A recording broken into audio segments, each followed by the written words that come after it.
Hey, welcome everybody. Mr. On Demand, man with the master plan. I've heard a lot of reports that Lenovo is going to be cutting Windows support off completely. That's not entirely true.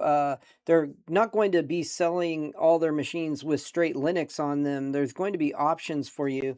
But let's go over the details of that and what's actually happening in the business environment and in consumer environment for you to purchase these items.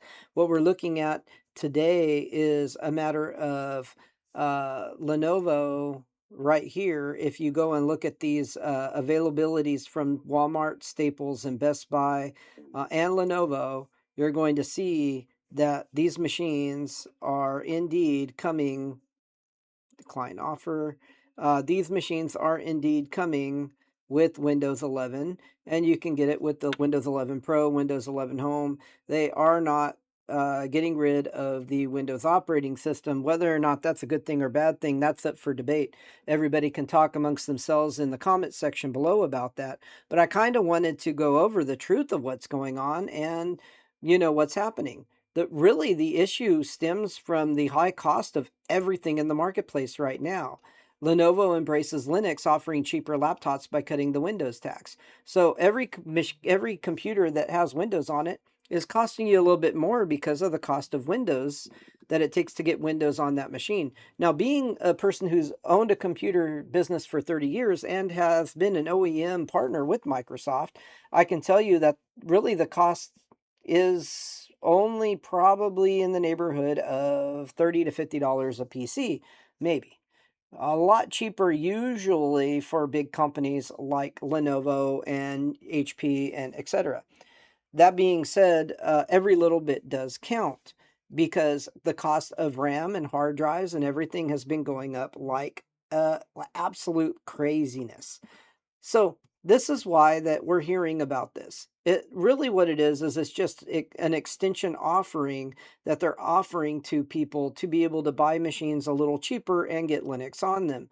At the end of the day, though, that really runs into a big problem when you look at the history of running companies who have done this. Companies have sold Linux powered PCs for decades with mixed success. The major manufacturers like Dell and Lenovo offer Linux options, which they have already done that. Often Ubuntu for developers or businesses. Mainstream adoption has historically failed due to low consumer demand and high return rates from users expecting Windows software compatibility issues. Now, this is the whole issue. Whether or not Linux is a better operating system, a faster operating system, or a more stable operating system, that's all debatable uh, per program and per thing you do. There are always things when you look at benchmark tests that are going to score higher in Windows and some things that are going to score higher in Linux. Some people talk about Linux being faster and better for servers. Well, really, if you're going to do that, you got to compare apples and apples. So you would need to compare the Microsoft Server operating system, which is much less bloated than the OS for home and home users for Pro or Home. So you can't really compare Linux to Windows 11 Professional or Home. You need to compare it to Windows, the Windows Server Edition. And then people say, well, the OS costs money. Yes, these are all things I'm not debating, and I'm not trying to say one is better than the other. But you really have to consider all the options, and compatibility is a big deal. Being able to run the software you want to run, install it easily, and do what you want to do right out of the box, that's a big deal. Now, am I saying Microsoft is doing everything right? No, they've screwed up plenty. But there are pros and cons both ways. So it really depends on each individual user and their use case, what they should run or should not run. Now, at the end of the day, what we've got here is, um, you know, brand new machines coming with Windows 11 still today, right now. And that's not changing anytime soon. And they are trying to lower the price by offering a Linux option. Historically, that hasn't worked because most of the people want to run software that's running on Windows, not on Linux.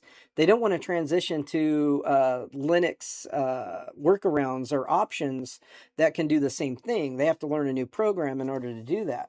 with more and more people using their phone today, that becomes another bigger issue. A lot of people give me the argument that, well, they give me the argument that, well, Linux is the most widely used operating system today. No, no, it's not. The Linux kernel is. The Linux operating system is not. There's a lot of reasons why the Linux operating system isn't the most used operating system today, because Linux is not an operating system, it's a kernel. You have a bunch of different types of Linux out there, including Android, and including, 100 different Linux distros that are available to you, depending on the flavor of Linux that you would like to use. That really is up to the Linux user at the end of the day, what they would like to use. And I'm not saying not to use Linux. Linux is a very good operating system. I'm just trying to give people all the information so that they can decide for themselves what the best option is. By no means do I consider either one of the options, Windows or Linux, to be the perfect option for everybody. Everybody has their different needs and wants, and it's going to work out that way, one way or the other for, each individual person. I've ran both. I tend to run Windows as my primary operating system today. And all of the fear mongering about Windows getting blue screens and locking up and shutting down. Listen, I work on it every day for a living. That's my job. And I don't see those issues. I see Windows running very stable for 90 something percent of my customers. I really don't see a problem, especially if they have good equipment. If you have lower end PCs that are, that's a crappy product, well, then you're going to have stability issues, and that will happen on Linux or Windows regardless, because the hardware is not that great. So to all of you out there, I hope this video was informative to you. I hope it helps out in going ahead and clearing up the questions about some of these companies not doing Windows anymore, because that's not entirely true. What's great, though, is that they're giving people more options. And at the end of the day, that's what we should have, so everybody can get what they want. Lenovo offers some excellent computers out there that, especially on the on the pro side for corporations, I think they're really well built. And I also think Dell offers some excellent options in that area too. And I'll talk more about that. If you want to know more about some of the machines that I would recommend you being able to get in the refurbished market for a really reasonable price, definitely, hit a thumbs up and subscribe to this channel. And I'll tell you way more about that in the future. Hope you guys all have a wonderful day, and I'll see you in the next one. This is Mr. On Demand, and I'm out of here.